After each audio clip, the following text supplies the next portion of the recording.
What did you just do? Do you understand that's something you shouldn't do as a person? What? You're exaggerating. Mom, you and my sister are just as responsible. Didn't you guys even check? Ugh, I can't handle this. We're going to the hospital. I'll call a cab. Just wait. Matthew's voice was so loud it drowned out the arguing between his mother Olivia and sister Ava. Finally, I felt a little bit of relief knowing my husband was concerned for me. I was then whisked away to the hospital by cab. After receiving treatment and coming home, I was shocked to find the house in complete chaos. My name is Sarah and I'm 28 years old. I've been married to Matthew for almost 2 years now. We built a house on a plot of land given to us by Matthew's parents, who live nearby. We spend more time with them and Matthew's sister Chloe's family, who also lives close by, than with my own parents. The relationships have been good. My friends often say they can't believe how well we all get along. My family always pesters us about wanting to see the grandkids. I'm so jealous of you, Sarah. Thankfully, they don't pressure us about kids. They respect our decisions. We all keep a good distance, you know? Oh, right. Matthew has 2 sisters, doesn't he? What's the deal with Ava, who married into that rich landowning family?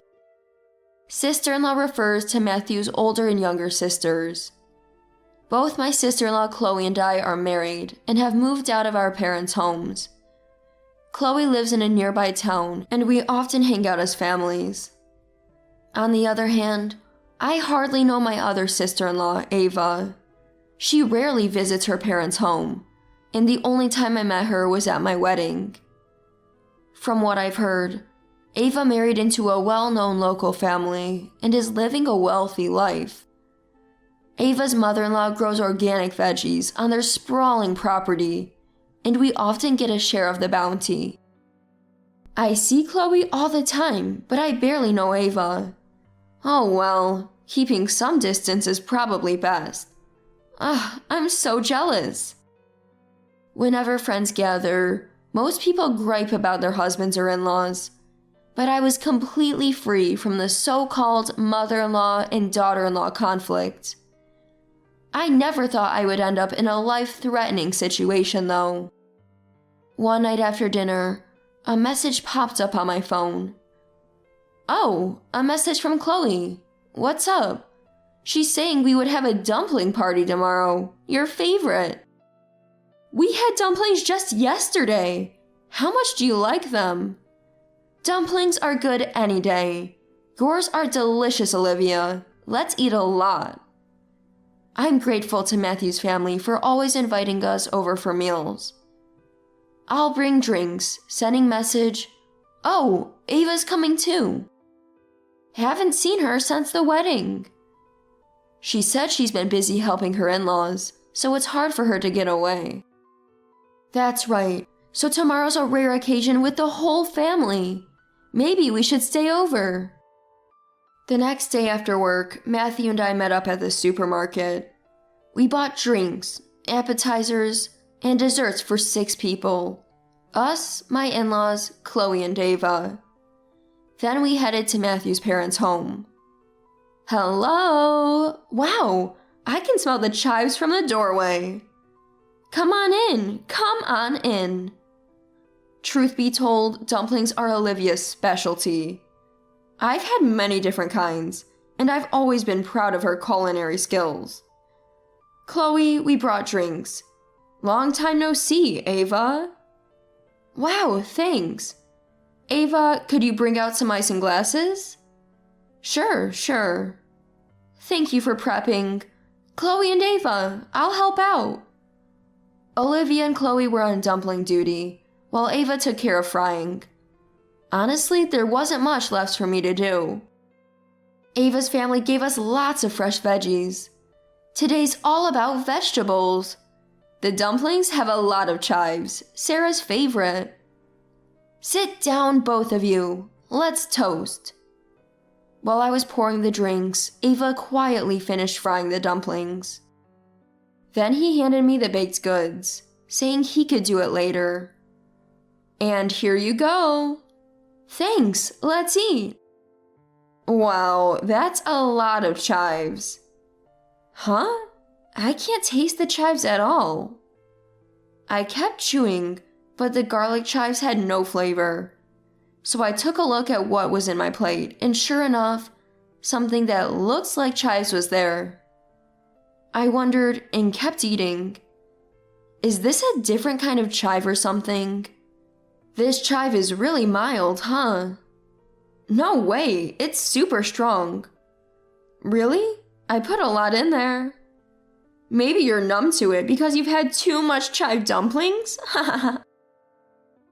It was Olivia who clapped my hand. I looked up at Olivia, puzzled and scared. She looked back at me, her face white as a sheet, trembling, and said, "Don't eat another bite. Spit it out now. Matthew, you too." Although we stopped eating, it was too late for the bites we'd already swallowed. Olivia's urgency even sobered up a tipsy Brian. What the heck is going on? Olivia, what happened? I already swallowed. Ignoring me, Olivia picked up the dumplings from the floor, compared them, and murmured something meaningful. No way.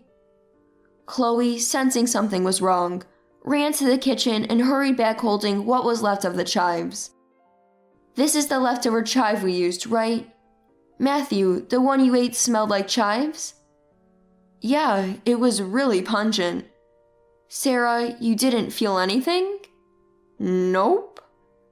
Turns out this isn't a chive. It's poisonous daffodil. Sarah, how are you feeling? Didn't you check when you made it? I did. There's no way I'd confuse odorless daffodils with chives. I checked the ingredients too. These are the leftover chives, no doubt about it. To my horror, what I had eaten was not chives, but poisonous daffodils. Daffodils often grow alongside chives and look very similar, especially when they're not flowering. Actually, Chloe is a professional nutritionist and chef. She knows all about food poisoning and would never mistake the two. Why would there be daffodils? Ugh. Within 30 minutes of eating, I was hit by an overwhelming wave of nausea, confirming my suspicion that the dumplings contained poisonous daffodils. Call a cab to the hospital. We hailed a cab and headed for the hospital, thinking that Matthew may have also consumed the poisonous dumplings. While I kept vomiting, Matthew showed no symptoms. Could we have eaten the same thing and only I got sick? After explaining our symptoms at the emergency room, I was immediately seen by a doctor. Fortunately, because I hadn't consumed much, anti-nausea medication quickly alleviated my symptoms. Matthew was examined as well, just in case, but he was fine.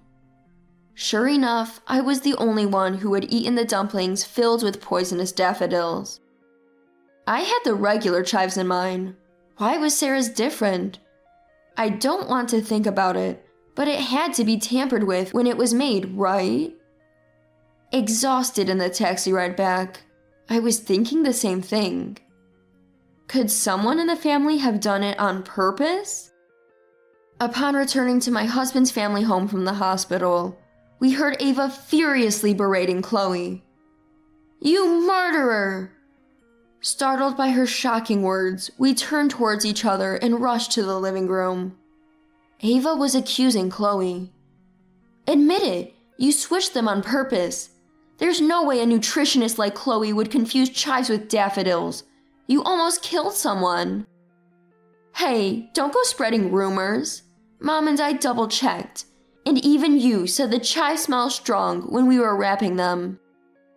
What? So you're shifting the blame? Then Mom is equally guilty. I can't even go outside anymore, knowing my family are murderers. Whoa there, you're accusing us without checking your facts. Do you even hear yourself?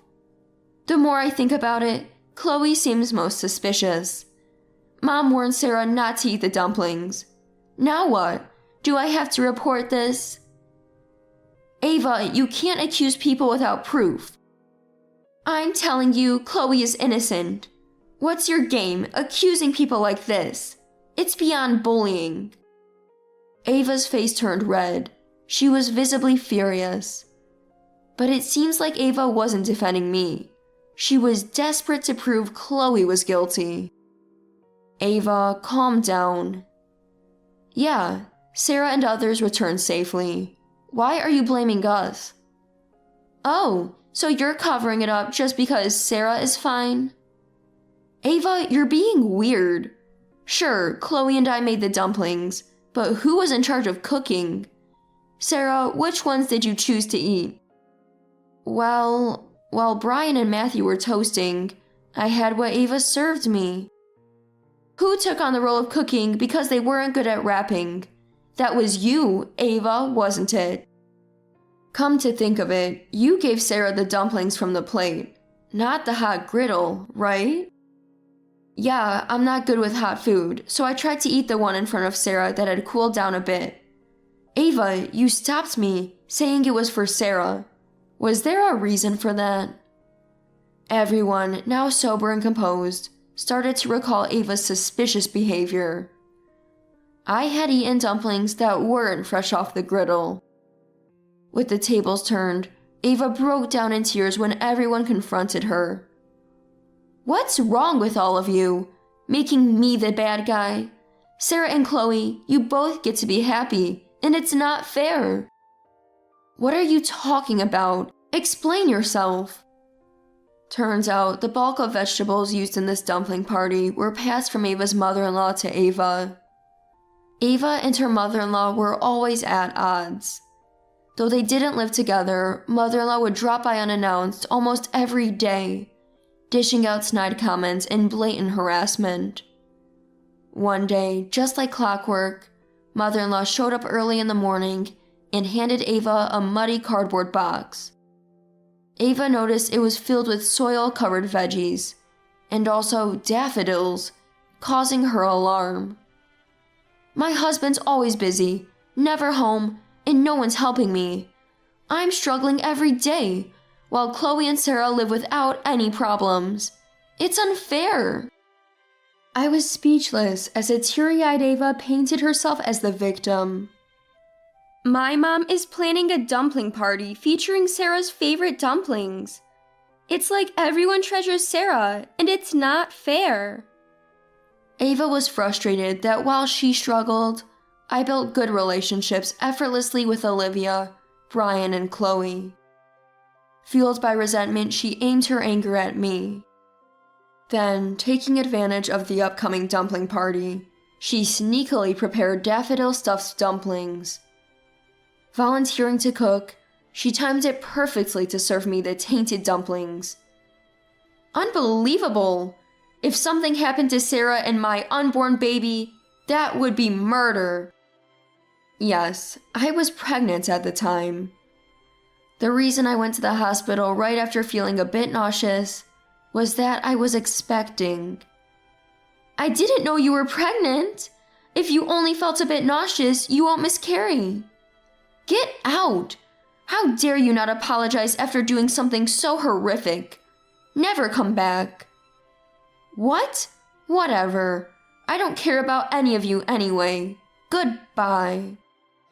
Fast forward 1 month. After the poisonous dumpling fiasco, my unborn baby is doing fine, and I frequently receive caring messages from Olivia and Chloe. As for Ava, her husband was livid after confirming she had intentionally served the poisoned dumplings. When told by Olivia that Ava was stressed from mother-in-law's harassment, he was even more furious. Ava's husband, who learned from Olivia that Ava was stressed from harassment by her mother-in-law, was apparently even more infuriated. According to Ava, the claims that her mother-in-law bullies her and that her husband doesn't protect her are just lies she makes up to play the victim.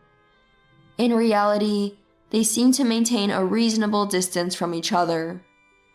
In other words, Ava's actions were solely driven by her disliking me.